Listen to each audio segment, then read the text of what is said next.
तलाठी भरतीसाठी प्रयत्न करणाऱ्या विद्यार्थी मित्रांनो, 2019चा गणित प्रश्न आहे. माझे वय माझ्या मुलीच्या वयाच्या 5 पट आहे. आतापासून 6 वर्षानंतर माझ्या मुलीचे वय माझ्या वयाचे 1/3 होईल. तर माझ्या मुलीचे वय काय आहे? हे पर्याय आहेत. इथं मुलीचे मान्य, इथं माझे हा शब्द वेळा गणितामध्ये आहे तसा.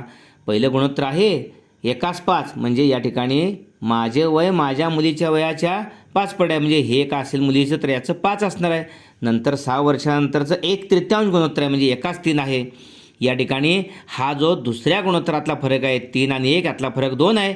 म्हणून या ठिकाणी 6 वर्षानंतर, म्हणून 6ला गुणले 2 12 आणि याला भागिले तिरकस गुणाकार 5 1 5 आणि 3 1 3 यातला फरक 5 7 3 गेले 2 12/2.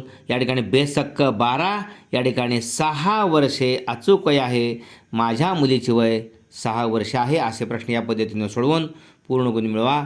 तलाठी भरती यशस्वी करा. धन्यवाद मित्रांनो.